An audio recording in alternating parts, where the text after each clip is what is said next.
Nacho and Dog. Hey, Dog, look, it's Super Bean. He saves kids from Mondo bath time. Shorten's Mega Bedtime. And rescues us from cheap, pinching ants. My hero. Hey, you.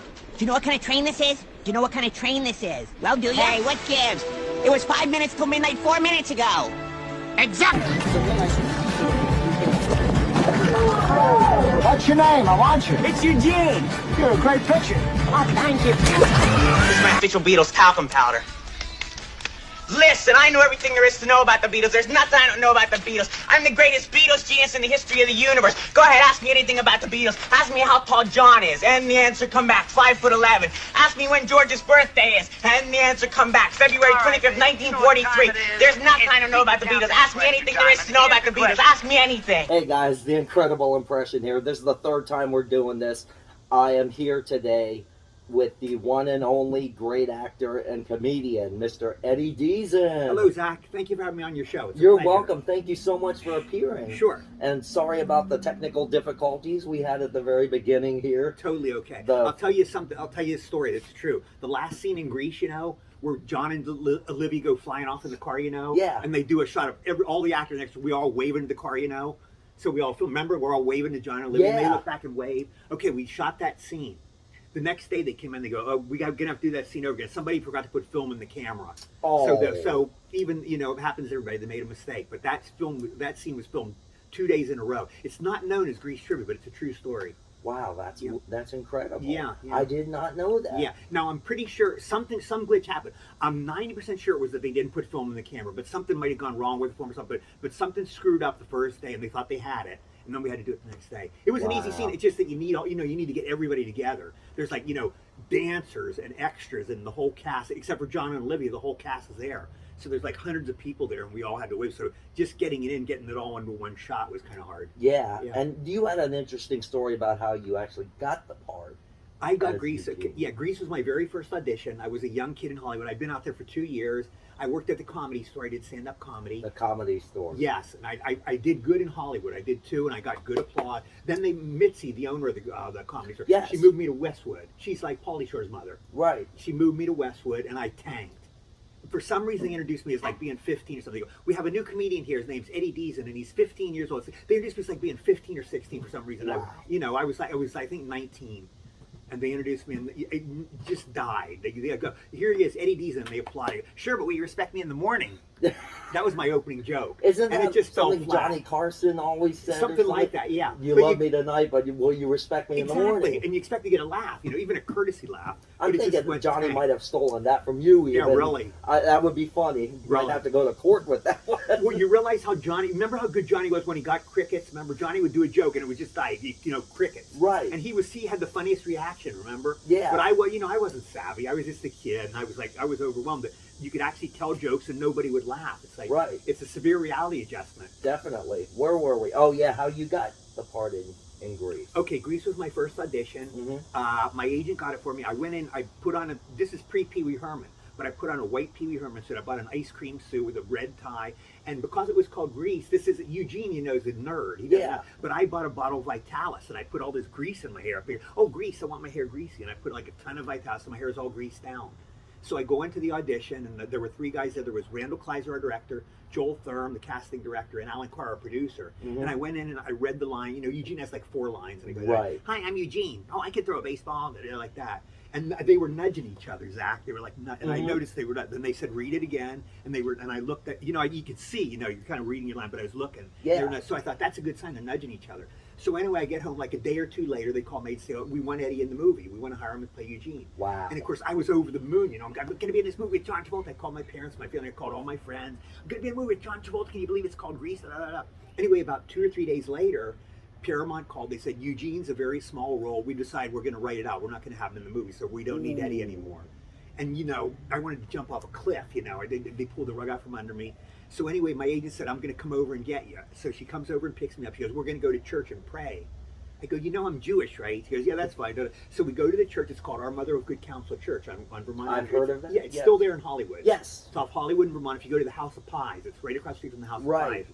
But anyway, we go there, and she goes, we're going to light candles. So there was these little altars at the windows, and we each lit a candle, and, you know, and I prayed fervently. Like, please, God, let something good happen. Please don't let this happen to me. Help me to get my start. And I really prayed. Right. So about a day or 2 or 3 days, whatever later, Paramount called my agent and she goes, we want Eddie back in. We're putting Eugene back in the movie. Eddie's back in. Wow. So she called me and did it. So again, I always make this point. If people believe what they want to believe. If you're religious, you go, that's a great religious story. The good Lord helped you, you prayed. My secular friends, I have a lot of each. I have a lot of religious friends, I have a lot of secular. My secular friends go, you just lucked out. It's just a lucky story. It's like you won the lottery. Oh, so yeah. you can believe however you want, but that story did happen. I always say it can't be just mere coincidence. Some things can, Right. but when something like this happens, you have to think it's got to be something from the higher power. It's so majorly bizarre, the story. Right.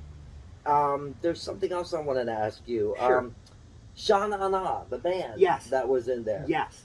What were they like? Okay, I went up on stage with them in Kibitz. I remember Bowser opened his mouth for a while. He had that mouth thing. I know Bowser. I met him. Yeah, I go, you could raise a family in there. I remember I said that as a joke, and they all laughed. He was nice. They were all, the bald guy with the beard. Yeah. They couldn't have been nicer. They were so nice. Wow. I remember dancing to him on the set, and they played Hound Dog, which is my favorite. It's my favorite Elvis song. It's one of my favorite songs, Hound. And I was on the set early when we were shooting the dance scene. And Sean and I was playing, you ain't nothing but a hound dog. And I thought, this is so cool, man. They go take to it. I'm going dancing to my favorite song. It's like a big party. And I thought, this is the life, I was 20. Yeah. So that was like, I was in heaven, You were 20 when you were I was in 20 Greece. when I did Grease. And everybody, the question I get asked the most actually go, what was it like filming Grease? And my stock answer, I always say, because it's true, I go, do you remember the best party of your life? The funnest party you've ever been to? Everybody was nice and you were having a ball. You felt great. A lot of energy, and it was like a love fest. And I go, imagine that party lasted for 2 months. I go, Grease was like that. It was like the greatest party of your life, but it went on for 2 months, and that's what it was like. It was like, as they say with the Beatles, A Hard Day's Night, which that movie came out today. Yeah. 1964. Mm-hmm. They said that the movie A Hard Day's Night, or even the British invasion here in the United States, everybody thought of it as like a big 4 guys on a big long spring break. Yeah, exactly. It's kind of like how Greece was in a way. Totally. Like a long spring break. Yeah, well, I always hated school. And I'd be in school, I did 2 years kindergarten and all the years of school. I'm a high school graduate. I hated it. And then you're like free and you're doing a movie and John Travolta's there, Olivia Newton-John's there. And it was like a great, it's like a sock hop. Absolutely. Like so much fun. And they're fun, to have a big dance. And I was just jumping around and dancing. I was so happy. I could see you in some of those clips. Yeah, you look like you were having the time of your life. You have to look in the background of the movie. Yeah. Not the bathroom, the background. Right. But you see me bopping around, And then there was, of course, there was your voice work. Yes. The Polar Express. Right. And you got to work with Tom Hanks on that one. Yes, my 2 favorite movie stars are John Travolta and Tom Hanks. And I got to work with both of them, like bookends. Wow. John Travolta was my first, and Polar Express was my last major film. Wow. And that was in what year again? Polar Express was 2004. I thought so, yeah. Yes. And you played the know-it-all kid. Know-it-all kid. The bad kid, yeah. And your famous line pretty much was, "Do you know what kind of train this is?" Yeah, do you know what kind of train this is? Well, do you? And then I had to, and I said the wrong thing. It was supposed to be, I had cue cards, but for that one, I went off it. It's supposed to be, this is 1910, something, and I just made it up. I went off the cue card, and I said, this train was bought, there's a Baldwin locomotive, and I just rattle on. So that part was improvised? Pretty much so, yeah, because I couldn't do it on cue cards. I had to just keep spouting it out. And Bob might have just said, just ad-lib something. Wow. So you see in the movie, I just say this gibberish, Yeah, I noticed that. Yeah. And that line that you saw at the beginning of the video here in the intro, the little clips I made of you, that part where you said something to Tom Hanks about it was 12:15, 10 minutes. Yeah, it's been all through the movie. It's the same time for some reason. And was that part ad-libbed as well? No, that was in the script. That was actually What are you talking about? It's been 2:15 all the way. And then the conductor goes, exactly. But I pretty much stuck to the cue card. He was nice enough to get me cue cards, Bob. Bob Zemeckis is the best director I ever worked with. He's like a father to me. Right. I did his first movie with him, Zach, called I Want to Hold Your Hand back in '78. That's right. Which is about, I played myself. I play a Beatles freak, and we're going to see the Beatles on the Ed Sullivan Show. And that's, to this day, I think it's the best thing I ever did. Zemeckis is a genius. And you know everything about the Beatles in reality, too, don't you? Yeah, not to brag, but I know a lot. I know the weird trivia. I know weird offbeat trivia, offbeat stories. What was the name of Paul McCartney's girlfriend in the early 60s? Jane Asher. And she was a sister of? Peter Asher. Yeah. Nailed it. Yeah. What was their 2 road managers' names? Mal Evans and Neil Aspinall. Nailed it. Yeah. Who was the bass player before Paul McCartney? Chaz Newby. Chaz Newby. Yes. There was another one as well. Don't tell me. Give me a clue. Give me his initials or give me his first name. I'll get it. SS. Oh, Stu Sutcliffe. Stu Sutcliffe. Okay, yes. you're right. You're That's exactly right. There was two How of could I them. forget that? He was the tragic Beatle. Yeah, they call him the tragic Beatle. Yeah. I don't. But honestly, apparently, from what I understand, is John actually kind of forced Stewart to buy. Yeah, he was an Hofner artist. bass. Yeah, he wanted to be an artist. He didn't necessarily want to play. He was a poet and an artist, and he was a great painter. And Right. a lot of his paintings still survive, and you can see this guy's a genius. Yeah. His paintings are beautiful. They are, and but the thing is, Stewart never really wanted to be in a band. Yeah, they were in art college together, and John and him were best friends. Right. And he's like, Zach, there's a lot. The fifth Beatle. Is Yeah. it George Martin? Is it Stu Sutcliffe? Is it Brian Epstein? Brian Epstein? Yeah. Yeah, exactly. But he's one of the fifth Beatle theories. Right, and the thing is, apparently he didn't know how to play either, Yeah. which is why in a lot of the promotional Yes. pictures he has his back He has his turned. back turned to it. Or Yeah. he has the neck of the guitar with his hand behind Paul Right. or something, because he's not really playing. Exactly. And I know he just was not feeling it Yeah. as well as the others. It's interesting, Zach. He's kind of like an early precursor to Yoko Ono, although he wasn't as bad as Yoko. Oh, But it's yeah. like this is my John's saying this is my band and I want them in, and the others are No going. offense, "What do you-" Yoko, if you're watching. Yeah, no offense, Yoko. I'm sure you're a nice lady, but I'm just and he's saying this is my band. Whoever I want comes in, and the others go, well, we don't want him in there. Well, John goes, well, screw that. This is my band. Same thing with George even. George said he was too young. Yeah. John felt he was too young. He hated George Yeah. at first. But then Paul said, John said, Paul, we need a good lead player. Yeah. And Paul said, well, I've got this guy, but number one, you don't like him. Number two, he's a bit young. He's a bit young. And they went over in their mind the early days when John and Paul were writing songs. They go, should we have a third guy? Let's make it not Lennon McCartney. Let's make it Lennon McCartney Harrison. And he said him and John considered it. Right. But then they just decided, no, it's too much. Let's just go Lennon McCartney. Right. But if George had been in there, it would have changed the whole thing. Would have It changed the would've. songs. Who It knows? would have. Yeah. George had some good songs. His He first did. one, Don't Bother Me, I Love. Yes. And you know my favorite, Zach? If I Needed Someone. I love that. That is song. my favorite. Yes, That's my it. favorite Yeah. George song to Yes. play on the drums. Yeah, that's as good as any Lennon McCartney song. It But is. he's just good. The Beatles, the magic of the Beatles was Lennon and McCartney could just keep churning them out. They Yeah. never, and you realize there were other great groups in the '60s. Whether it's well, the Stones are an exception; they went on. Yeah. But They there went were so on. many coming. The '60s. The Beatles movement they started so many years, but they would peter out. They just, we wrote a couple hits and they can't do it anymore. But John and Paul were like a machine. They just kept reeling them out. Exactly. It's like, a good example of the Three Stooges with Curly. Yes. They made great short after great short, and they made like 100 of these, and until Curly got sick at the end. Right. They made maybe like 80 or 85 or 90, and every one of them was a classic comedy. They Absolutely. just kept churning them out.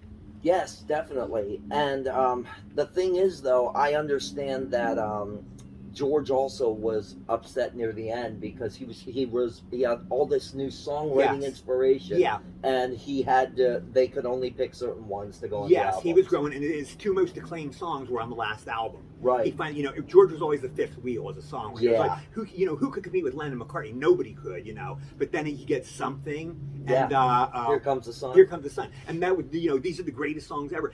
But then right then the Beatles were splitting up, so he kind of got a bad break. If Right. he'd done those songs maybe 5 years earlier, Oh, yeah. they would have probably brought him more into it. That's also I believe that's the reason why his very first solo album, All Things Must Pass, I believe that might be why it was a 3-record Yeah. album. He just had all these backlogs. Right, exactly. And Phil Spector was saying, get it out there. Yeah. You got all these things lined up, just get it all out. Yeah, And yeah. get it over with, because George already said, I'm already writing more. Right. But John, as we mentioned before, John did not like George at first. Thought he was too young. Right. And didn't. But once the Beatles got together and they started playing together, apparently John and George, near the end of the career, John and Paul were always the close-knit ones. Right. Near the end, it was John and George. John and George, and to an extent Ringo. Towards Yeah. the end, Paul was the odd man. Right. Paul was kind of the leader of the Beatles. He was their PR man, especially after Brian died. Yeah. Paul kind of took over trying to lead them, and they were like a quartet. or at least John and Paul were equal. But Right. Paul was going, let's do, Paul wanted to do Magical Mystery Tour. Paul had all these ideas, and John was kind of like, he didn't want to do anything. He's found Yoko, and didn't want to do this stuff. He just wanted to kind of hang out in the background. Yeah. So the dynamics went. It was at the beginning. It was, of course, John and Paul were the stars, but then towards the end, it was John, George, and Ringo were kind of against Paul. Paul's come on, boys, let's do this out. And to Paul's credit, they probably wouldn't have done Abbey Road, the White Album. Paul stirred them up to do all this stuff. Alan Klein, their new manager, that ran a big problem with them. Yeah. Because Paul would not sign the contract, and he wanted Lee and John Eastman, I believe, to take over their business affairs. Yeah.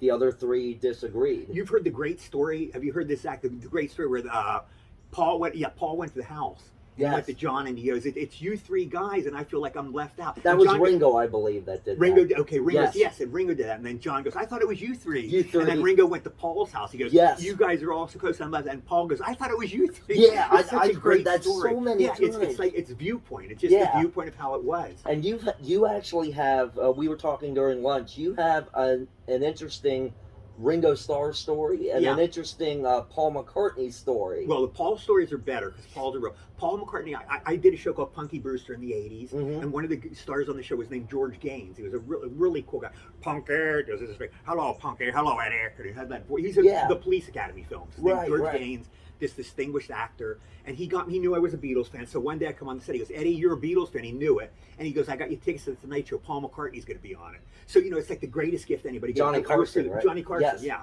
This is October 23rd, 1984. I remember the date. I went through the roof. I almost around then. Yeah, I almost kissed him on the lips. I was so ecstatic. So I go to the show that night. We saw Paul. And I remember Paul brought Johnny out a birthday cake. It was Johnny's 49th birthday. Wow. And we all sang Happy Birthday together. So technically, I sang with Paul McCartney. We all sang Happy Birthday to Johnny together. So I sang with Paul. But anyway, after the show, we all, a bunch of us ran out like a Hard Day's Night. There were like 200 of us, so we all ran out to see Paul. We knew we had to be leaving through the exit. So Paul's in this little mini sports car coming out. We engulfed it. Wow. And Paul, he's been seeing this for 40 years. So he rolled down the window, and I touched him. I touched him on the shoulder. Yeah. I touched the Beatle, Yeah. I can't believe it, but and he kibitzed a little. And there was a lady with him. It was probably Linda, but my attention was all on Paul. Yeah. But I remember seeing a lady with him. It was probably Linda McCartney.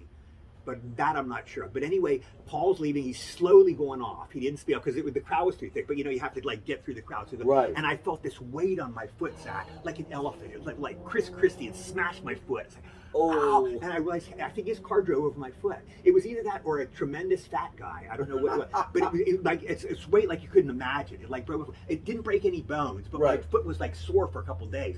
It's like imagine somebody doing a pile driver. Oh yeah. And I think it was a little sports car. So I asked people to go, yeah, that's possible. A sports car just drove out the front of my foot. I would have considered that a blessing. Yeah. Even if my foot was broken. Really? The doctor would be like, "How did you break your foot?" "Oh, Paul McCartney ran over it with his car." Yeah. Anyway, my other Paul story is I had a friend called Joe Pope in the 80s, and I subscribed to all these Beatles magazines. Right. This was a great magazine called Strawberry Fields Forever. I heard of that. Yeah, it was great. All of you out there might have heard of that as well. Yeah, Strawberry Fields. Joe Pope, I never met him, but we kept it. This is before the internet. We would keep in touch by letters, or we talked to each other on the phone.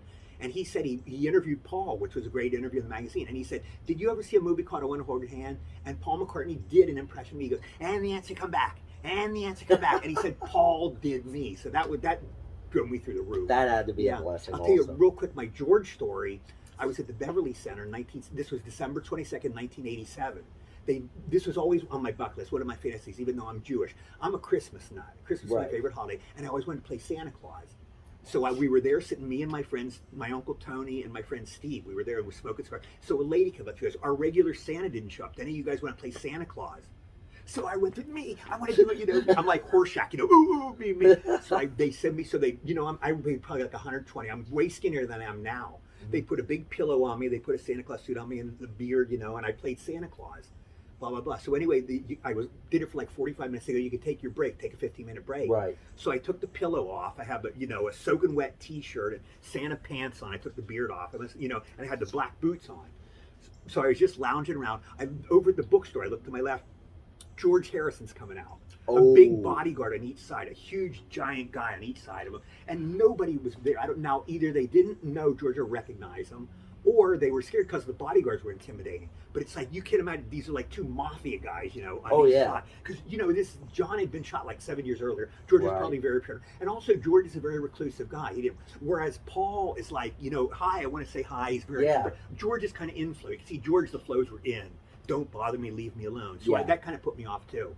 And I always forget it. But he walked down the hall with the bodyguards, and I was like bouncing on to parallel. I'm like, well, George, said I'm flattered. And we walked all the way down the corridor, and then he went out the door. But I've always regretted not saying hi to him. You know, just hi, George. He would have probably nodded or said hi. You know, he's so used to it. Right. Yeah. And George was one of the nicer Beatles. They say. It's just that he's reclusive. He's always the most reclusive. People judged him about that. Yeah, they were like, because he's so quiet and reclusive. Yeah, maybe he just doesn't want to be bothered. Yeah. And they were intimidated by that. He just, it's funny, he had the Beatlemania, and he probably suffered the most. He probably didn't like, you know, you think, you know, you're acclaimed by the whole world, you could have any girl you want. And George probably, that's not what he wanted out of life. He wanted something different. Whereas John and Paul, you know, and Ringo were probably enjoying it more. That's how I see it.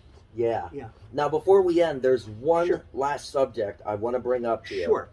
Tim Conway. Okay. Dorf. You were in 2 of his Dorf videos. Yes. You were in Dorf's Golf Bible, which Right. I believe was 1989. Okay. And then I think you were in the Dorf Goes Auto Racing. Yes. And I think 91 or something like that. Tell me about Tim. Yeah, I had a bit in the movie called The Long Shot, it's called. If you can find that's an esoteric film, but I play a chauffeur or something, and I rolled out the window and I talked to him. It's a brief scene. He wrote me in because he's a nice guy. But I was in that. He is such a nice guy, totally nice guy. And I used to break him up. I would just talk, and he'd start laughing. He had a great sense of humor. He's so nice. I talked to his son, Tim, was a good friend of mine. Tim Jr., yes. Yeah, and I said, your dad is a nice guy. And he goes, I know. He goes, that plays against them. I go, what do you mean? He goes, people take advantage of them. You know, they'll want to, you know, can I borrow $100 or will you do me this? And he said, Tim is so nice. He would always give him the money and you never see it again, you know, or can you come and appear at this PTA meeting in Pittsburgh? And Tim would do anything. He was such a gracious, nice man. Right. So he said that, you know, and when you're a star, you got to say no because everybody wants you for everything. Right. And but then again, I understand a lot of people will say, well, that just comes with show business. Yeah. But yet, as the actor or the musician, you have to also, you know, say, okay, enough is enough. Yeah. Or whatever. I have to say no. If they don't like it, then whatever. Exactly. You know, obviously they didn't respect me for who I really was. Which is the tragedy, just what you're talking about. The tragedy is you get a star of the magnitude of like John Travolta or Tom Hanks, you know, Julia Roberts, and they're gracious. They're, you know, they get engulfed by hundreds of fans. So they sign these autographs, which is very sweet. But then they realize, okay, I've been doing this for half an hour. You know, I got to go. Now, the people that didn't get you know, they were an asshole. That, you know, she's such an asshole. She didn't sign for us, and they'll be grumbling. But you, like you say, you have to call it off. There's a point where you just go, I can't do anymore. Yeah. Otherwise, if you're a celebrity, you will have no free time. You'll be booked up every day of the year. Right. Yeah. Now, there's something I brought up in the last take that we did, but I don't know if I brought it up in this one yet. I did get the honor of meeting John Travolta.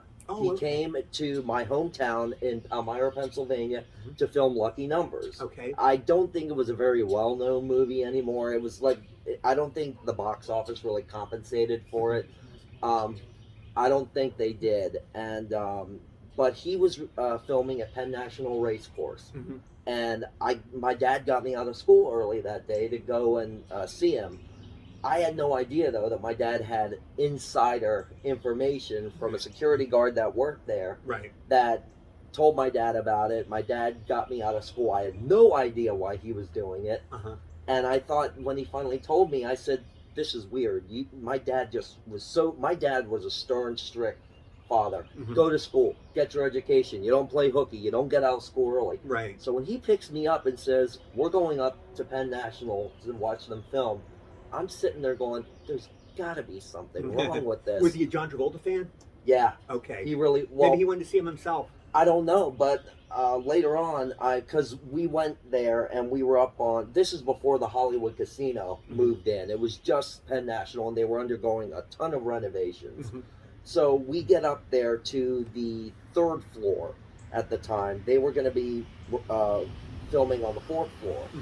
But this gentleman comes over, and I remember he called my dad by name. He said, hey, Bill, you guys, you and everybody here needs to leave. We're going to be coming up to film. He said, go down this hallway here, take the elevator down the 1st floor, and just exit out that side.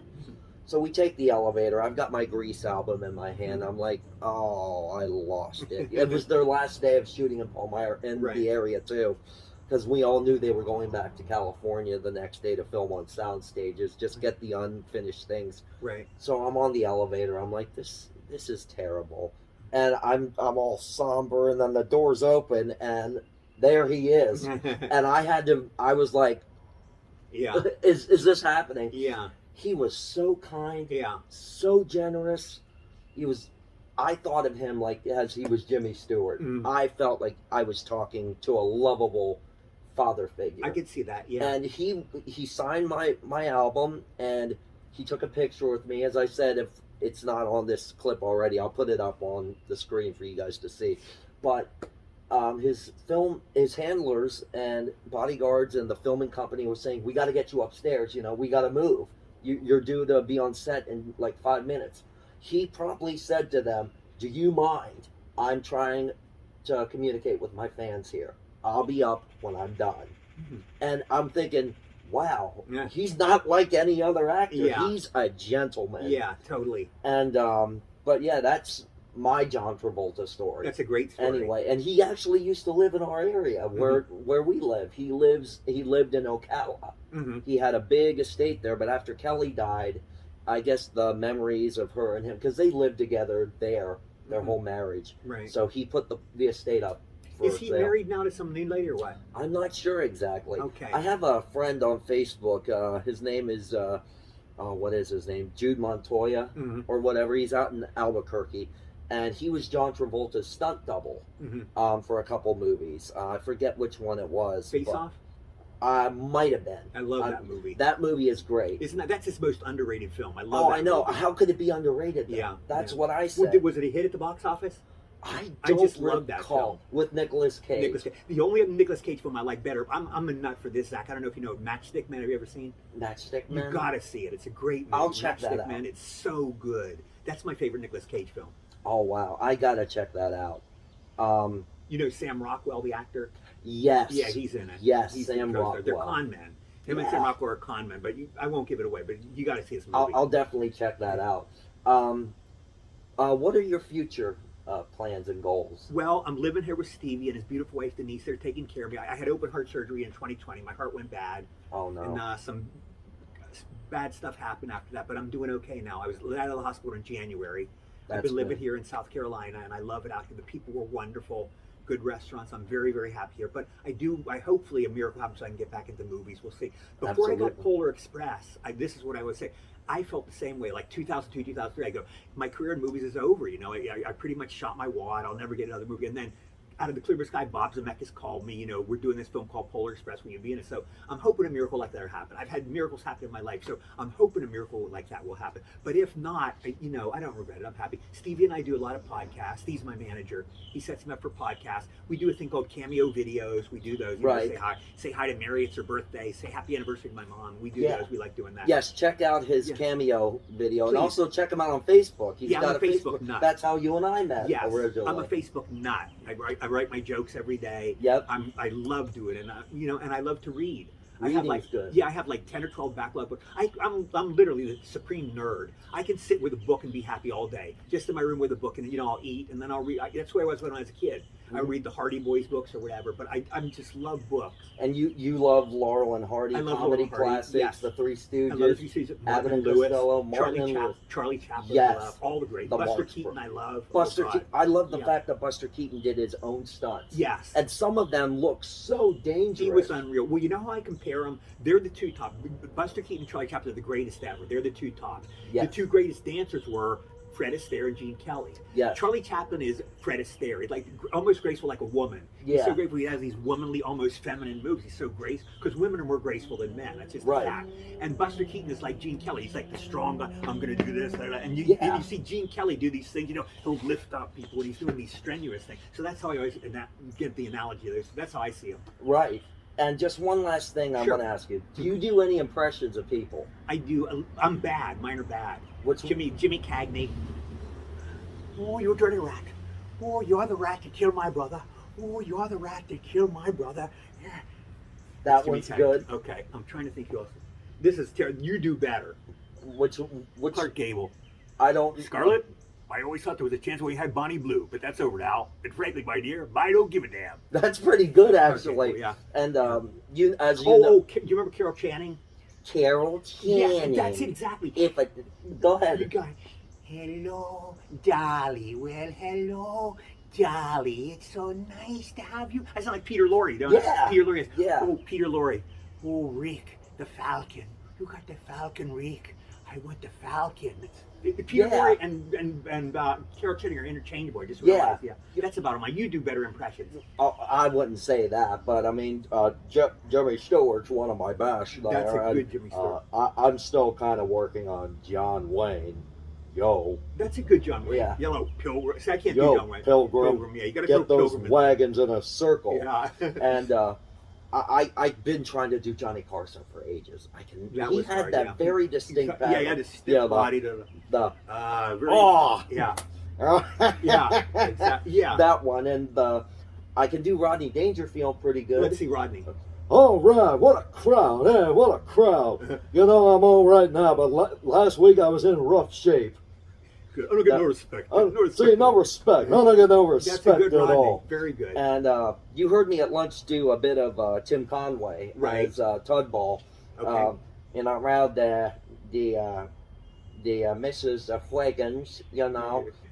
Could you shake the leggy? And that's pretty much what Dorf is. Right. The same accent. He was except Dorf was more supposedly Scandinavian. Okay. And Tudball was more Romanian because Tudball was after his grandparents who were Romanian, and he said he never understood a word they ever said. Interesting. And he just put that pattern into there. Right. And I also do, people like I don't like to get political, but I do all the presidents from John F. Kennedy all the way up to Joe Biden. All right, let's hear Trump. Trump, I'm not very good at him. Okay, let's hear President Biden. President Biden, all right. Hey man, you chumps out there. My name is happy birthday to me, happy birthday to me, happy birthday dear Joe Biden. Very good. I'm the big guy. You know, Eddie, A lot of people are concerned about my health. let me repeat the line. They're concerned about my health. Well, don't believe everything you hear, man. My health is perfect. President Harris and I are working hard to make this country great again. We are doing the work of 5 people. Larry, Curly, Mo, Stan, and Ollie. Very good. Thank you. Excellent. Thank you. And thank you very much for taking this time My to pleasure. be with us. And So nice to be with you, Zach. thank you, and thank you for inviting us out here. Sure. We're on our way to Pittsburgh area because I'm Okay. going up to rehearsal with my Beatles tribute band. Did I tell you, my parents are both from Pittsburgh, Oh, They're are they? Squirrel Hill, the Jewish section. Squirrel Hill, They're both yes. Pittsburgh. My mom graduated from University of Pittsburgh. Oh, wow. Yeah, so I'm a Pirates fan. I've been a Pirates fan since 1969. We used to go to Old Forbes Field back in the day. Paul McCartney now has on his Epiphone Texan, his Yesterday guitar. Right. He has a sticker to the Detroit Red Wings and a Pittsburgh Steelers or Pittsburgh Pirates. Oh, is that right? Sticker, yeah. And what else was there? Oh, and I brought some of my Beatle guitars here, which we'll take a picture Sure. of you with. And I also brought